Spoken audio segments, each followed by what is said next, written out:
so glad you brought it up because I've been dying to talk about this. I'm about to say something so mean. I have not listened to that song since the day it came out. Vienna people need to get over it. Lover is not the worst album. If I don't have anything nice to say, I shouldn't say anything at all. And I've held my tongue, but no more. I don't know if I should admit this, but... Hi guys, welcome back to my channel, or welcome if you're new. My name is Ali, and today we're getting controversial. So if you're new here, this is a series we do on my channel where you send in your unpopular opinions, I react to them, and also share my own. As always, I put a question box up on Instagram, and this time I also took some questions from Twitter too, which might have been a mistake since replies are obviously public. It started some fights in my replies. So I apologize to anyone who got caught in the crossfire there. Every time we do one of these videos, I try to make it a little bit more spicy and exciting than the last, and today's no exception. You guys did not hold back, so neither will I. I'm trying to make it abundantly clear that I am wearing clothes. I just slouch so much that you can't see. Also guys, we are so close to 200,000 subscribers, which is insane. Thank you so much to everyone who is here, who comments, likes, subscribes. You genuinely have changed my life, so thank you so much. And if you're watching right now and you realize you are not subscribed, you can fix that down below, and you really should, because then you can say you were here before 200,000. If we could hit that by the end of this year, that would be insane. Also, thank you all so much for the comments on my previous Twilight video. I know most people just want to see Taylor Swift stuff from me, which is totally fine, but every now and again I do like to mix it up with some other pop culture things that interest me, so thank you for letting me do that. It was just so much fun. Well, I have about 100 questions here, so let's get into it. I would cut a surprise song for a debut era on the Eras tour. I had to sit and stare at my phone and read these words over and over again, like going back and forth in my mind. I love the surprise song so much, and it's so special that we get both the piano and the guitar. You know, I think that's a really nice evolution from previous tours where we just had one single surprise song. It also means we tend to get a more upbeat song with a more depressing, beautiful piano ballad, or now, you know, the mashup era, it's even more incredible. I truly don't want to give up either, but if we are being completely, totally, truthfully honest, which is the point of this video, I think I would have to sacrifice one. I am, to my core, as you guys know, a debut stan, and I would sacrifice almost anything on the set list to give her just a moment to shine. Personally, I think an ideal happy medium would be that if one of the acoustic songs every single night was like an allocated debut slot, kind of what we first thought it would be after night one of the Eras tour. We thought, okay, Tim McGraw and Mirabel are like the acoustic songs. So, you know, if either the guitar or piano, or maybe it switches out, is just a rotating debut song, I'd be happy with that, because then also everyone gets the experience which I got, which was, you know, every era in the one show. Well, I now haven't experienced that because I haven't seen Tortured Poets, but at the time, it will never not blow my mind that the album that started one of the biggest and greatest careers in history is empty and absent from the Eras tour. She will have to explain that one to me and also God. People should have been warned that short and sweet tour would be not safe for work before buying tickets. I find this take very interesting. I was just very surprised by how many parents I saw that were outraged by the fact that they were taking their kids to see this, or have tickets coming up and are now seeing what it's like. But I'm like, have you heard the album? Her music is not for kids. She has a song on this album called Bed Chem. It's right there in the title. Even if tickets came out for your city before the album was released, you still have time in between those two things to like check out the album. Even if you don't want to listen to the album, I would say from the fact that most of them are marked explicit and they have names like Bed Chem, I would think that's pretty obvious. No, I just feel like that's kind of like going to Miley Cyrus's Bangers tour and expecting her to play Hannah Montana songs just because she started out acting on Disney. Even on Sabrina's previous tour for Emails I Can't Send, the part of that show that was the most well-known and like in the zeitgeist was her nonsense outros, which were like filthy, dirty, like very sexual lyrics and wordplay. Turn that dick, just don't call me Medusa. Choking on a need Hamlet maneuver. Water ain't the only thing I swallow. Perhaps I am a dick aficionado. When you see me blowing when I swallow. I am good at spelling. Taste so good I need a second helping. Made his knees so weak he had to spread mine. And again, for that previous album, some of the music videos looked like this. Fast times and fast nights, yeah. Just no part of me would assume that this tour is like appropriate for kids or young. She's a 25-year-old woman singing about sex. I don't know, I have nothing else to say. Like, I feel like that's pretty obvious. I don't know, it's kind of like taking a kid to see the Saw franchise. Even if you bought your ticket before the trailer came out, I feel like it's pretty easy to look up the content before attending the event. That's just my opinion. Bleachella Taylor is ugly. No. She's hot, okay? Because if you were saying that Bleachella isn't hot, then you're saying I'm not hot. Because obviously I'm not as hot as Bleachella. I simply cannot understand this. What do you mean? Look at these visuals. Bleachella Taylor will just always be a complete goddess to me. Like that is at least Twilight Baseball tier to me. Is the Swiftie community shifting due to the hate recently? So many people went to eras and now are hating on Taylor because it's so popular. I got a few questions about Swifties being evil and toxic and nasty, and I really don't think it's that much within the community. I think it's just so much of the general public came to the Eras tour because it was, you know, a cultural phenomenon. Good for them for wanting to be part of it, but those weren't all necessarily like diehard fans that will stay forever and have been here the whole time. They were just people that wanted to, you know, experience a great night and a great tour. But I do agree that a lot of those people are kind of dropping back off. And yeah, we are definitely seeing a return of the overexposure, the over hatred. Like I'm seeing a lot of conversation online around Taylor's playing the victim. Like it's very unoriginal. The discourse that we're seeing again, it's kind of cyclical. It always happens, unfortunately. I did not like Fresh Out the Slammer when it came out. It was in my bottom 5 on Tortured Poets, but it's in my top 10 now. I'm so proud of you. I am so proud of this evolution because I think I pretty successfully predicted that. Fresh Out the Slammer. Now, oh my god, if this song has not hit for you yet, don't you worry, it will, because what a bop. It's a god tier song. If you don't get that yet, it's okay. I promise one day you'll hear it. Well, yes. Olivia Rodrigo is Taylor's daughter. People can say it's Gracie or Sabrina, but it's Olivia. I have to say, it is Olivia, it is Sabrina, it is Gracie, and it is almost every single up-and-coming artist in this industry. It's Maisie, it's Conan, it's everyone. Taylor Swift raised this upcoming generation of singer-songwriters. Who was Conan's biggest inspiration? 63% Taylor. It's a correct answer. Been my favorite person my whole entire life. I am the largest Swiftie. I'm a really big Swiftie. I was raised by Taylor Swift. I feel like she was my mother. What's going on? I would really die to meet Taylor Swift. I think I would simply evaporate. I am obsessed with her and she totally raised me. Taylor Swift is like my biggest inspiration. I think her songwriting ability is literally unparalleled. I have never known an artist to be that well versed and eloquent, and like she does so many different things. I'm obsessed with her. This is definitely the highlight of my senior year.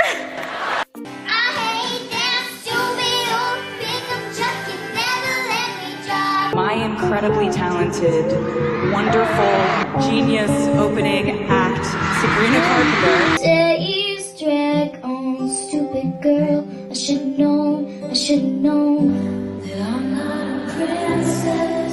This ain't a fairy tale. I'm not the one who's leader of the stairway. Hello, I'm Maisie Peters and I'm obsessed with Taylor Swift. You heard the rumors from Inez. You can't believe a word she says. Absolutely incredible. Crushed it on this stage. I love her songwriting so much. I am, of course, talking about the amazing Maisie Peters. I'm kinda busy, like I'm in Thailand tonight. No shit. Gave a warning. I gave so many signs. So many signs. If you leave me in the corner, I would've done anything you wanted. 'Cause I loved you. I swear I loved you till my dying day. You never read up on it. Shame could have learned from it. Do you miss? I heard a girl not much older than me singing a song she had written about her own life, and the song was really good. Gradually, my songs started to suck less because instead of trying to sound interesting, I just started telling the truth. Taylor has always told the truth. I'm grateful to have grown up in a world with Taylor Swift in it. Or the world, Taylor's version. Probably Taylor Swift. I feel like she was just the person that really made me fall in love with picking up a guitar and putting that to the music, and so she's how I really learned the 4 chords and the truth. Taylor really changed everything for me early on. Love Me Like You Mean It, the first song, it wasn't even top 40 at country radio yet. She tweeted about the song and about my EP. She really put eyeballs on me and it changed everything. And then she kind of took me under her wing for a couple of years. Wow. And in an off-camera kind of way too, which I think there's a big difference of people that kind of parade people around and you're like, look at me, I'm doing something good. And then the people that are like, just come over, I'll make some dinner. Like, let's open a bottle of wine and ask me questions, you know? And she did it in that kind of way. And I'm really grateful for that. As a young singer-songwriter, she's the one to look up to, you know? And she really, I feel like, was a trailblazer for the rest of us. Even if you don't realize it, she's definitely influenced all of the music around you, and if you write songs yourself, she's definitely influenced you even if you don't know. She's a master at her craft. Even the ones that will never acknowledge that or credit her, she made the formula for what a successful artist is today. She set the bar for writing one's own songs. She showed them how to do that, and I think most of these artists would, or at least have in the past, admitted and like credited her for that. The industry, especially with young female artists, would not be where it is today without Taylor. She's not like just Olivia's mother, she is mother of the music industry. Also, I know you guys were intrigued to know I did in fact finally get tickets to see Olivia. I saw her a couple of nights ago and it was a great show.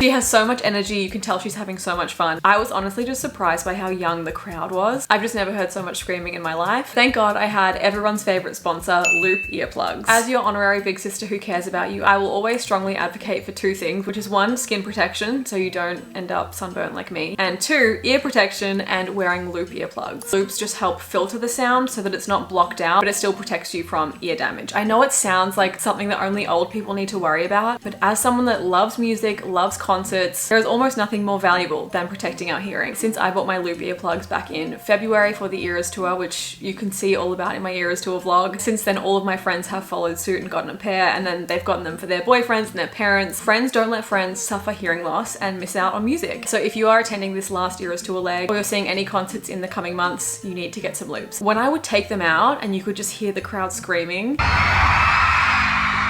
the difference is insane. Now, obviously I love them for concerts to protect my ears, but I personally also use Loops in my like day-to-day life, especially if I'm traveling. Just kind of want to switch my brain to quiet mode and tune the rest of the world out a little bit. They're great for planes, helping you get better sleep, or just in environments where you might find yourself a little bit overstimulated, which I certainly do. Jump on the Loop website and take their quiz to find out which best fits your need. My favorite are the Loop Experience Pro or the Loop Quiet. Now you can use Loop X Ali 15 for 15% off. And be sure to let me know which concerts you end up using them for. Thank you again, Loops, for sponsoring this video, and let's get back to it. I think Rep TV is not going to be as good as the OG Rep because Taylor and Joe broke up. I understand where your line of thinking comes from. You're wondering if she won't be able to access those loving emotions that we hear on that album, but I think you're forgetting that Taylor Swift wrote much of Midnights and recorded much of Midnights whilst in a pretty tumultuous place with their relationship. I also don't think there's that much bad blood or like animosity as compared to other breakups. I think given what we talked about in the Tortured Poets deep dive videos, things just kind of came to a natural conclusion and a natural end. And also, as Taylor herself taught us, it's very easy to project these emotions onto other people, other inspirations.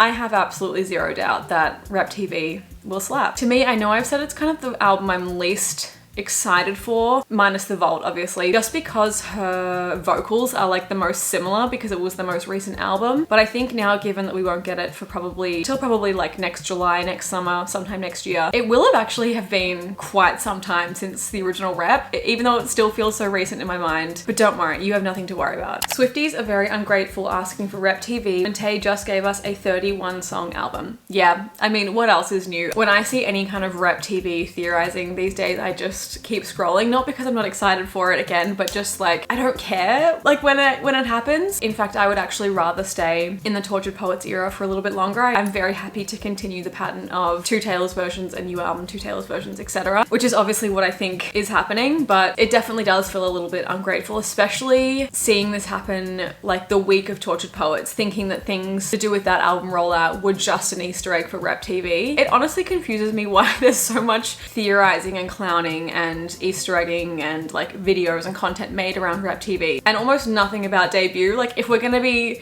theorizing, why is it not equal? I'm an equal opportunist, so if you're gonna be annoying about it, someone needs to ride for debut TV as well. The yellow plaid was ugly. Yes. I do agree. This is gingham, not plaid, so I can say whatever I want. As much as I love a 90s grunge look, and you guys know how hard I'm dreaming of a rock album from her, the plaid choices have not been ideal. These are some plaid looks from Taylor that I do love, but then some recent fashion choices that have just not really been my style, you know? And that's okay. Other than our song, I'm not really looking forward to debut TV. I simply cannot understand this opinion because the songwriting on debut, knowing that she wrote this album from like age 12 to age 16, it is phenomenal to me, at least. And like the vault, how are you not excited for the vault? The potential of getting crazier, you'll always find your way back home, and I'd lie. Personally, that's what gets me out of bed in the morning. So I guess I just can't relate. The song Girl at Home should have never existed. I hate it so much. I get this submission every single time I do one of these videos. I'll never understand it. That song, the original version, I'm not gonna say it's perfect. It wasn't a god tier song, but it was fun. And she did not need that full-scale makeover. I think that was done because Taylor saw probably like streaming numbers. She knew it wasn't people's favorite, which fair enough. I wasn't doing my part in streaming it enough. It didn't need those changes. I liked the original. I miss the old ways. You didn't have to change. I don't love the updated version just because it's what I was used to. And I'm actually curious to know why people hate it so much. So if you are a Girl at Home hater, no judgment, but just like let me know why. Interesting to see the results on Girl at Home. It's kind of almost a 50-50 split, which really surprises me. It's not that bad of a song. Lover is not the worst album. I agree. I hate It's Nice to Have a Friend. I'm sorry, but it sounds like something from Megan. Well, it is. It was on the Megan soundtrack, right? It was used for the trailer. Is that a doll? Model 3 generative android. Megan, for short. It's honestly like she's part of the family now. Church bells ring, carry me home. Like I said, there are some in here that are not Taylor related, but pop culture. High School Musical 2 was the best one. I respect your opinion. It is wrong, but I respect it. However, I'm gonna need you to go and watch Can I Have This Dance? And most importantly, Scream, and then get back to me.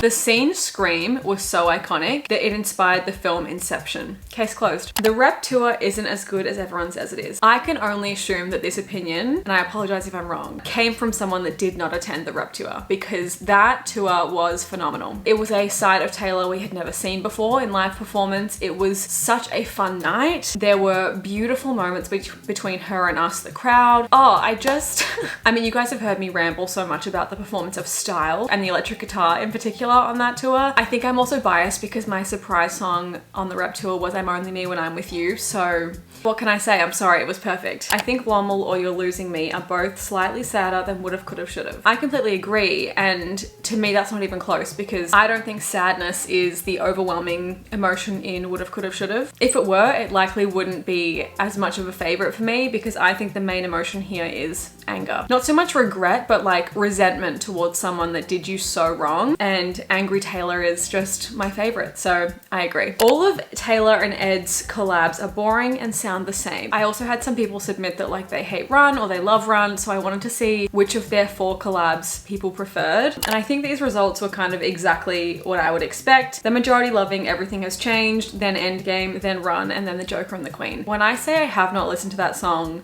since the day it came out, I could not tell you what The Joker and the Queen sounds like off the top of my head right now. It's like when Soon You'll Get Better plays somewhere in public and I'm like, is this a Taylor song? Like, I don't know this because I just don't listen to it. Albums come and go too quickly these days. We need proper eras like Brat. 2 points. I would say Brat is famously Brat's summer. So if we're not including, you know, this new remix variant, whatever that has just come out, Brat Summer, you could say only lasted 3 months, whereas the Tortured Poets era will hypothetically last a year until we get the next re-recording version. But you could even look at that as like just an addition within an era. But secondly, I would say eras not lasting long enough is due to the fans. It's due to the way people's consciousness are hungry for more and ready to move on. I wouldn't say greediness, but maybe like a shorter attention span. I think it's up to Swifties. If you want to say that you're still in your Tortured Poets era and that Taylor is too, then do that and then it's problem solved. Oh wow, okay. Vienna people need to get over it. Okay, so I'm gonna actually exclude Vienna Swifties from what I'm about to say because I do think that a planned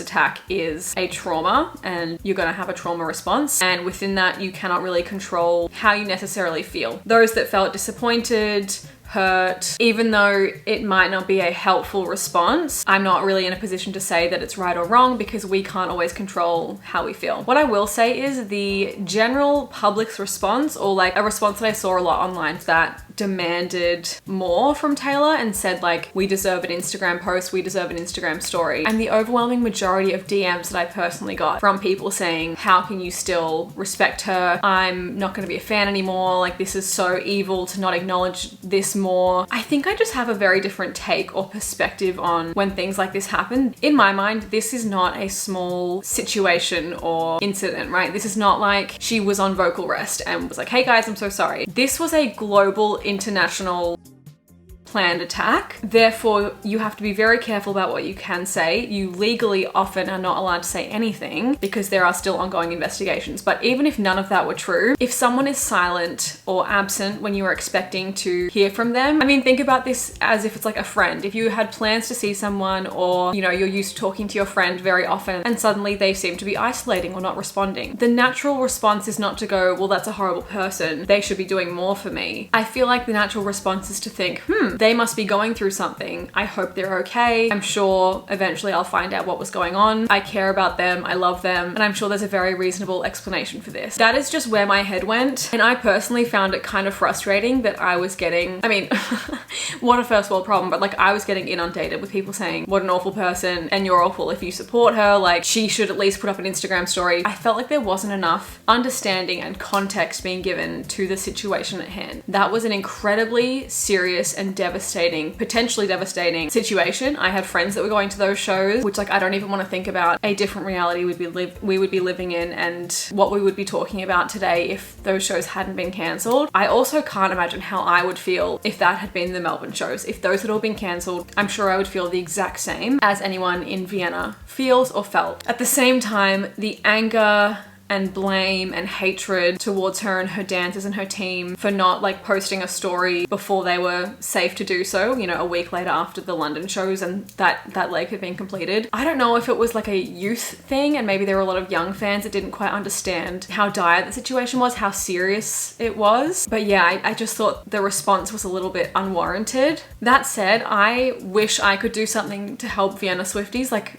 I know there's literally nothing I can do, but you guys have just been on my mind a lot since that happened, and I wish that I had more power or ability to like do anything, I guess. I know this is such a delicate situation, and again, I just have so much love and compassion for everyone that was supposed to be at those shows. I just think also some compassion and understanding is needed for the person who would have felt so devastated and terrified and whose only main job is to keep people safe. I don't know, I just think sometimes it's helpful to zoom out of a situation a little bit, think about all of the different contexts and remind ourselves that we don't know anything, really. Like, in the grand scheme, we don't know the majority of the information about a situation. So it's best just to like not judge, really. See where the chips fall, see how things play out, because like I said, when I was getting asked about that, when it's safe for them to make a statement, they will acknowledge it. Until then, they are doing what is in everyone's best interest. I think it was admirable that Taylor and her dancers and her singers and her team would rather be hated and painted as a villain for that duration of time in order to keep the rest of her tour goers and her crew and everyone else safe. Because how easy would it have been to put up a story and everyone would be like, oh great, thank you, like we appreciate that, we love you again. But she chose to keep everyone safe instead. So in summary, I don't agree that they need to get over it. I think, again, you can feel how you feel, but just the response that I saw, it makes it very clear to me why Taylor's comments probably will never be turned back on. Non-fans who go to the Eras tour should leave the good spots to actual fans. I just love thinking about how, like, what kind of system this would work, like how that system would work, like how are we proving ourselves, how are we being allocated. Personally, I think the only way that concerts work is if it is just completely randomly allocated. Obviously that means people miss out. I've missed out on concerts before. I've tried to see Luke Combs for the last like 7 years that he's come to Australia and I've never been able to get a ticket, and I'm sure there are fans that have gone to every single one of his Australian shows. That's kind of just the luck of the draw. I think if we start placing value on who's been a fan longer, who owns more merch, who whatever, that can be quite messy territory. Caveat to that, I will say the reputation system was great. I don't think I really used used the app or did anything that benefited me in that way, and I was able to get like 6 tickets with my friends very easily. I do just think the most important things is getting tickets to fans rather than scalpers. Regardless of how long you've been a fan, how big of a fan you are, etc. Having a fan in that seat is the most important thing, and preventing scammers from making money. Thank you. I don't think most of the vault tracks existed. Maybe they are a set of ideas that she had. I completely disagree, because this is just something that has always existed within Taylor's career. For example, you guys might remember from my Speak Now deep dive, the song Sparks Fly, for example, was written in the debut era and we all knew about it. It was like a song that we had collective conscious of, we were aware of it, we listened to it on YouTube, and was not put on an album until Speak Now. Similarly with All Too Well 10-minute version, we knew about that for 10 years, pressured her about that for so long. Similarly, songs like, I think Bye Bye Baby and That's When, there are a lot of vault songs that we have known of and even heard in the past, so like it was never a surprise when they came back around as vaults. Obviously Babe, Better Man, I think we knew about Forever Winter and Nothing New, but I had never heard them before. But yeah, personally, no part of me doubts vault tracks. I just don't need to, because they've always kind of existed. And like, I know my predictions for the Speak Now vault were off because I thought it would have Battle or Drama Queen, and no, I will never get over not having Drama Queen because I love it so much, but she doesn't need to make up songs because she has literally vaults full of them. Okay, this takes me by surprise. Red TV album cover isn't as good as the original. I completely disagree. I think the original Red album cover is maybe my least favorite. No, the deluxe Red album is my least favorite. But Red Taylor's version, stunning. All Too Well 5 is greater than All Too Well 10. Again, I think I know how the rest of my audience will feel about this, but I put up a poll asking about Snack Size, All 10 Well, and then Sad Girl Autumn version. This is the result. Personally, I have not listened to Snack Sized All Too Well since the day that the 10-minute version came out. It's a great song, don't get me wrong. It is still like one of her best written songs of all time, but now it just feels incomplete to me. It's like reading half a story. It's like reading a book and skipping the chapters in the middle. It would just feel unsatisfying to get to the end and not have like been on that whole journey. I can agree that I love the production of All Too Well 5, but I'm that Toy Story meme. I don't want to play with you anymore. I have the 10-minute version now. I'm glad she started giving the 22 hat mostly to kids, less drama, and also such a savvy move. Their reactions are just so pure. I completely agree. I think had it been like adults, people of our age, it I think would have been incredibly messy if content creators. I think Oliver gets the rare exception here because he was like the only one and Taylor's just a fan of him, so like good for her for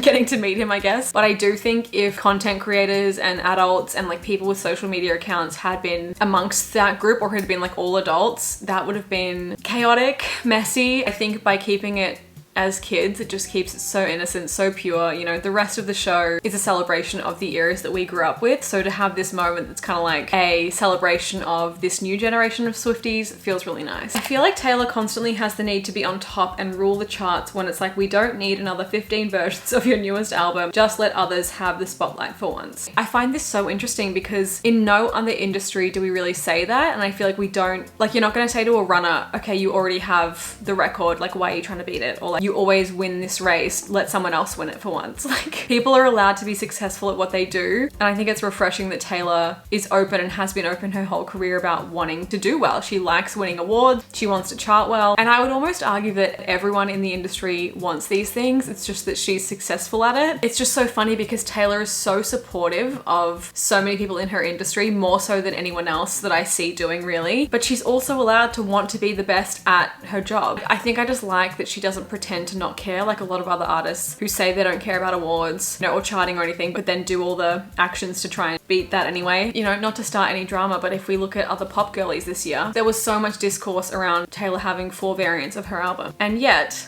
we don't hear a whisper about any of this, so I think Taylor is just criticized because she does it well. I don't think her treatment of Maddie on Tortured Poets Department was fair. It seemed really unforgiving. This is so interesting to me because I wonder if people that have that opinion feel the same about hearing Would've, Could've, Should've and thinking like, that was a bit of a harsh read on John Mayer. When a songwriter is writing a song about their experience, that is all they can do, tell their experience. If an artist had to think about how do I censor myself so that, you know, it sounds nicer for them, or like they won't be angry at me, funny, then it's not going to be honest, it's not going to be truthful. These are diaristic portrayals of what she went through, how this person made her feel. And obviously I'm not like a 1975 girl, so I don't really know their music that well, but I would assume any of his songs that he writes are also how he truthfully feels. Yeah, to me it's a very interesting concept to want songwriters to not tell their honest experience of how something happened. Unforgiving. I think that's because she doesn't forgive him. Or maybe she has since writing it, but at the time that was how she felt. And I think that's also important to remember, that an album is like a snapshot of a moment in time. Think about the song Forever and Always, how Taylor felt about Joe Jonas at that time.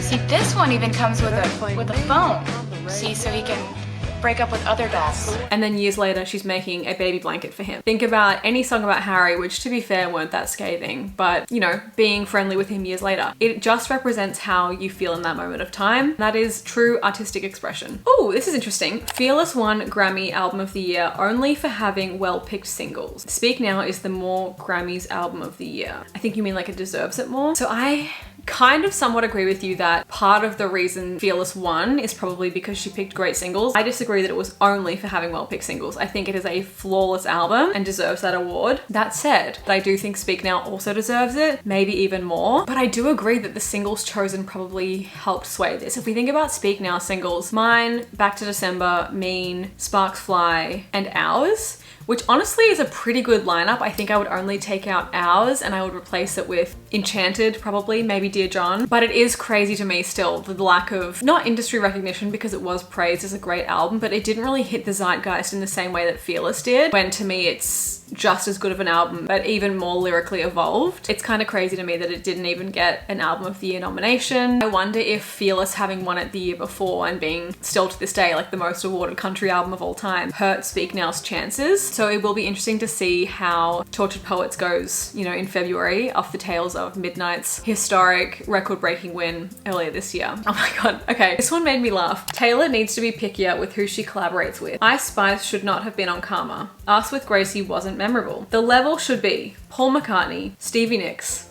or Doja Cat. I don't disagree that she should work with people like of her status and caliber. I don't know why it just made me laugh that Doja Cat is in the same category as Paul McCartney and Stevie Nicks. But you're right, Taylor is very generous with who she gives her collaboration spots to. You know, Ice Spice, as we know, was like a very, very fresh new artist. Phoebe Bridgers was not that new, but definitely nowhere near as established as Taylor. Yeah, even Gracie. Obviously Gracie has a built-in fan base, but I would say the majority of Gracie fans are Swifties. And a lot of people would have discovered Gracie through Taylor working with her. So yeah, I think it's very kind of her to work with people that are fresher in their career. And obviously I would give anything to see Taylor and Stevie sing together again. It didn't work out that great last time, but I did get Mean out of it, so. Taylor lied about Folklore and Evermore being fictional storytelling, and now Ali must do a deep dive video series knowing what we know now. I think I talked about this in my Tortured Poets deep dive series about the fictional / non-fictional elements of these two albums. Obviously we know she kept her longings locked in lowercase inside a vault. You know, all these characters and had them fall in love and them, you know, have their hearts broken and them have all kinds of drama in their town. And obviously it reflected my own personal experience through these characters, but I really loved that style of writing. There already were a lot of songs on these albums that we know the muse of. We know Last Great American Dynasty, My Tears Ricochet, Mirrorball, This Is Me Trying, even Epiphany. I could definitely revisit it someday. For some reason, I don't personally feel any interest to like dissect those songs. Obviously I talked about the Cardigan, August, Betty, Triangle of It All, and even The One, and how these songs tie in with songs like Peter or like anything on Tortured Poets in that Tortured Poets series. But beyond that, I just don't really have any desire, and I don't mean that in a mean way. It doesn't interest me that much to dissect who was the Betty, who was James. Like, I don't know. I like the songs, and that's kind of enough for me. It doesn't really interest me who inspired each one. I don't like how she mentions school topics constantly as if she didn't graduate more than a decade ago. It just gives me the feeling that she peaked in high school, which she did not. I'm just saying it's too reminiscent of her early high school days. That's a really interesting take. I personally disagree because I think it's kind of an evergreen metaphor or comparison to make that, like, honey, life is just a classroom, and that the cliques or insecurities or dynamics that exist within high school, they exist to a degree in the real world too. And I kind of enjoy that as a commentary. I find it relatable. I find it accurate.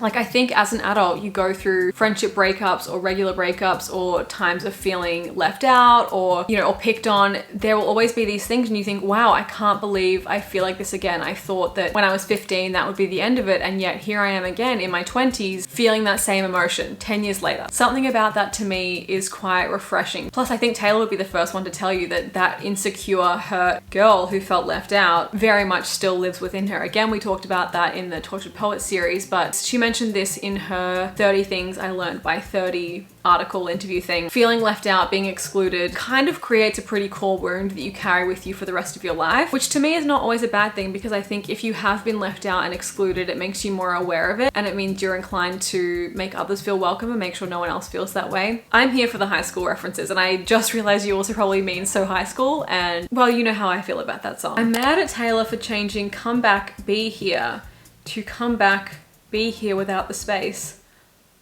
How did I not ever pick up on that? Okay, I'm seeing no space in either of them, in the regular version or Taylor's version. Maybe it never had a space. I would have put money on the fact that she spelled that correctly with a space, and yet neither have one. I love her, but the re-records are more than anything a money grab and then a way for her to regain ownership of her music. I find that interesting because the re-records could have easily flopped and like no one could have cared. It would have been very easy for no one to care and just listen to the old versions because we already had them and loved them. I think it was pretty clear when she started this journey with Fearless, she did not expect it to become as big as it has. It's kind of why we didn't have music videos and a whole era rollout in the way that we did for subsequent ones, because she saw how much we enjoyed them. I think if she was being greedy and wanted more money, she would make a lipstick line and re-release, where is it? Wonderstruck perfume, which two things I wish she would do. Okay, this is another non-Taylor one, and I'm so glad you brought it up because I've been dying to talk about this. Sharpay Evans was not the villain. I'm gonna be a bit of a bitch here, and the only reason I feel comfortable doing that is because this is such a commonly held belief that I've seen held online for recent years. Sharpay was never the villain.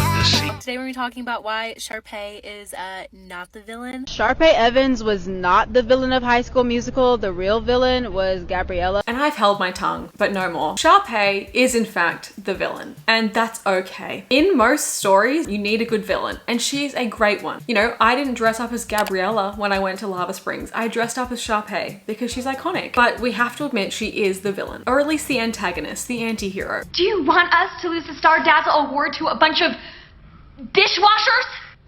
I'm not a racist. I'm a classist. I'm about to say something so mean because I do not play when it comes to my boy Kenny Ortega, okay? It is my belief that when people say this, they don't genuinely believe it. And I say that because I think these are smart people. I don't think they could have possibly watched these three films, especially the first two, and had like such an incorrect take and completely misunderstood the situation. I think it comes from a desire to have an original opinion about something and like have a different take on a popular franchise, and that's okay. It's just incorrect. Sharpay was always there for Troy. So, when's the big game? Yesterday.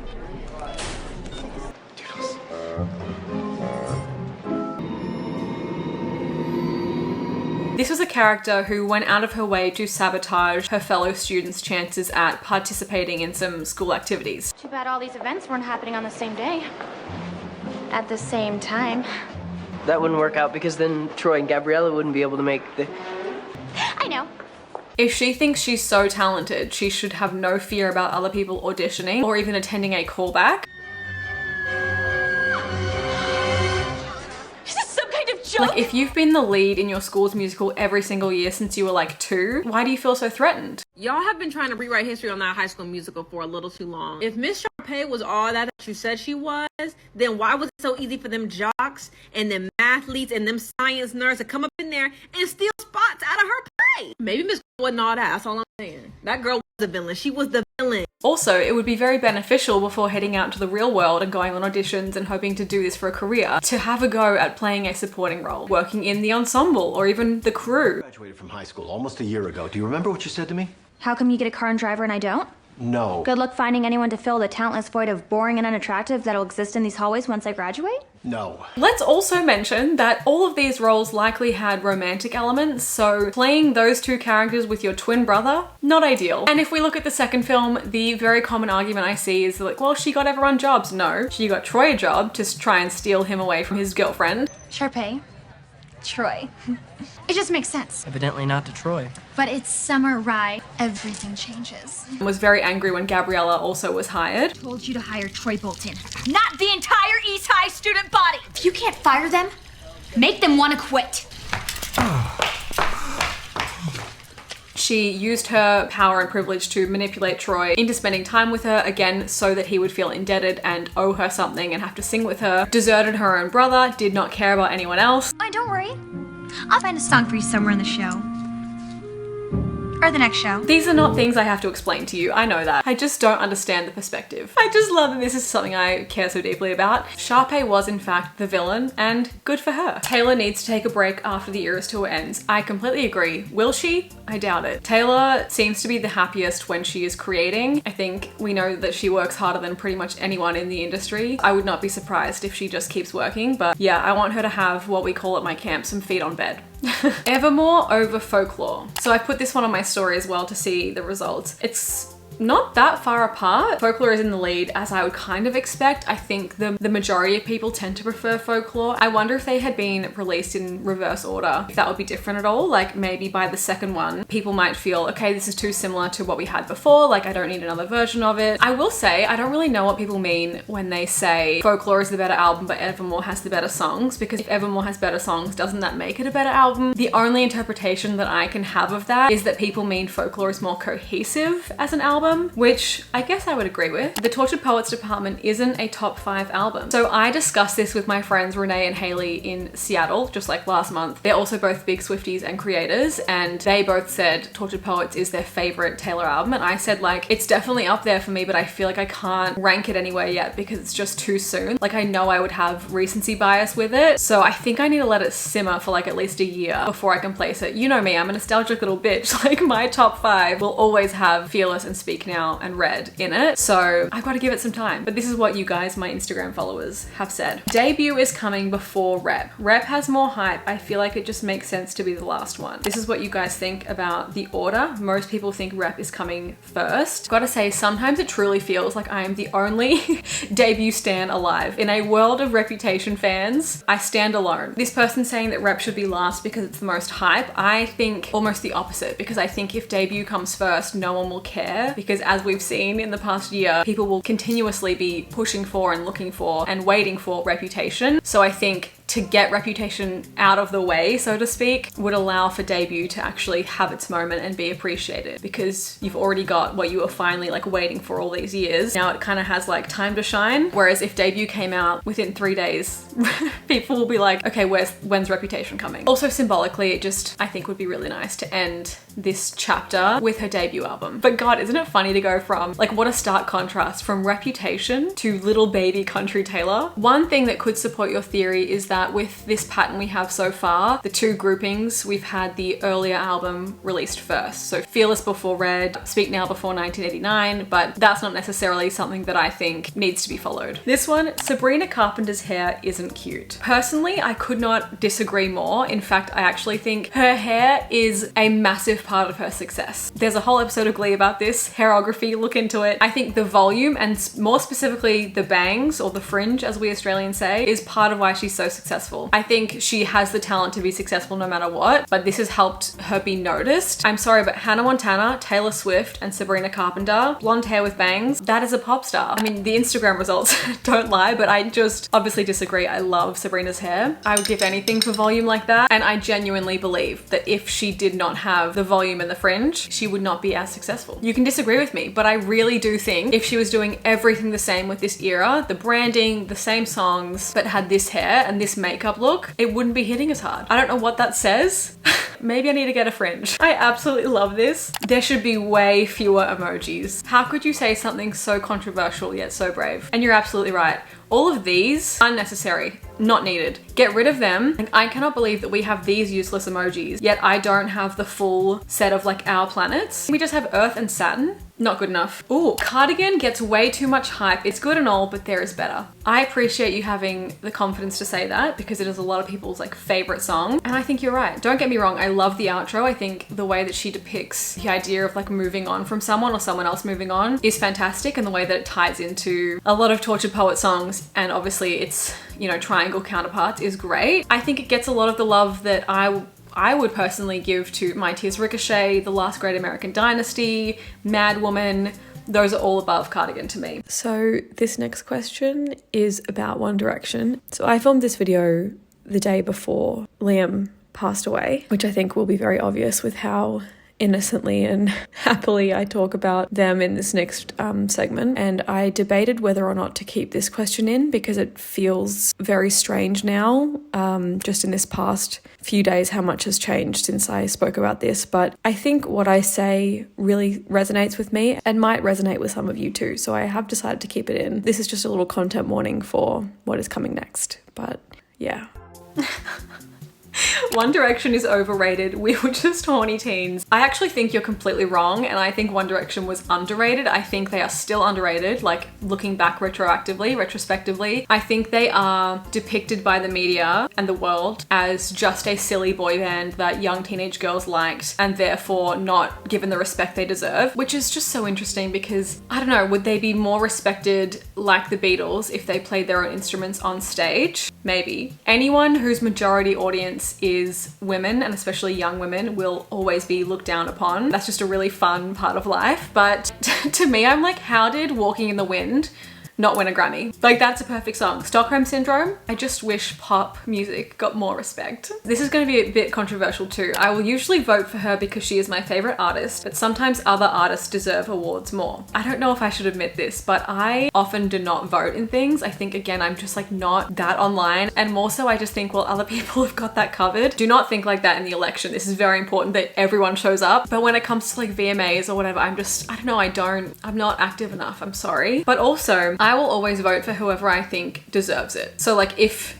there are two music videos up for an award and I prefer this other one over Taylor's, I will vote for the one I like, which I think is good and I think is what we should do. I don't think you need to blindly support someone at every turn. Vote for what you think deserves it. It's so annoying to me that Taylor did 0 music videos for Fearless TV, Speak Now TV, or 1989 TV. And the I Can Do It With a Broken Heart music video is so lazy. Okay, so firstly, let's remember Speak Now did get a music video. I Can See You. Thank you very much. And again, like I said before, I think the Fearless TV era was really just testing the waters. She did not think the public's reception and the fans' reception would be what it was. So she didn't really have any need or indication that she should make a music video because as far as she knew, she was just replicating her album to slot in and in the hopes that, you know, so that she could own it. There was no real plan, I think, to do so much with these eras as we ended up getting. Let's also remember, Speak Now and 1989, she was literally on a world tour. You can't really be doing music videos at the same time as that. And again, same with Tortured Poets and I Can Do It With a Broken Heart. I personally love a tour footage music video. I love Long Live. I love I'm Only Me When I'm With You. Beautiful Eyes. I've always been a sucker for that. It's just so authentic and like it's a little glimpse into that person's life. A question for the class, if we could get, let's say, 2 music videos, that's, I know, kind of greedy, but 2 music videos for the remaining Taylor's version, so Reputation and Debut, which songs would you pick? I think Getaway Car seems like a natural answer for Reputation. And I might also say I would love a Call It What You Want music video with like a romantic lead, kind of similar to Begin Again, I Knew You Were Trouble, like them on an adventure somewhere. And for Debut, I'm gonna pick Crazier and I'd Lie. Okay, it's the time of the video where I boldly and bravely share my own unpopular opinions. Let's start with the most controversial, which is that I don't really like Gracie Abrams. And I'm sorry because I know so many of you are big fans of her from my DMs. I couldn't get into her. I've tried. I think she seems like a great girl and like I'm glad her music exists. I think it's just not for me. Being fully honest and transparent, I considered going to see her on tour when I was in the States. She was playing in the city I was in like twice and tickets were available and they were cheap. But the only reason that I was going to be going is in the hopes that someday I would love her and like then not look back and regret not going. In the same way that like I will forever be so grateful to have seen Taylor in like a 700-person venue when she was kind of not undiscovered but like smaller. I was like, well, maybe I can have that experience with Gracie and then someday I'll love her, but it just wasn't worth doing that in the hopes that like, I don't know, it just wasn't worth doing that to think like, well, maybe she'll blow up and this is the only chance to see her at this size. If it's not an artist you love, what's the point? At the end of the day, I love one Abrams and it's not her dad, it's Artie. Artie Abrams rolled so that Gracie Abrams could walk, I guess. I will say I did like that song Close to You, but for like 3 months I thought that was by Lorde. So I think she's just more of the like sad girl genre, maybe more with like Lana and Phoebe, which isn't as much my bag. I'm more over here with like, I don't know, Kelsey Ballerini, Maren Morris, country pop, then why not piss more people off? I don't even like Billie Eilish songs that much. I think she's very talented. I think her voice is stunning. They're just not for me, and I think that's okay. Next, I don't know if I've already done this, but I need to rescind something from my big ranking video, and that is Speak Now. The song, it doesn't deserve where I put it.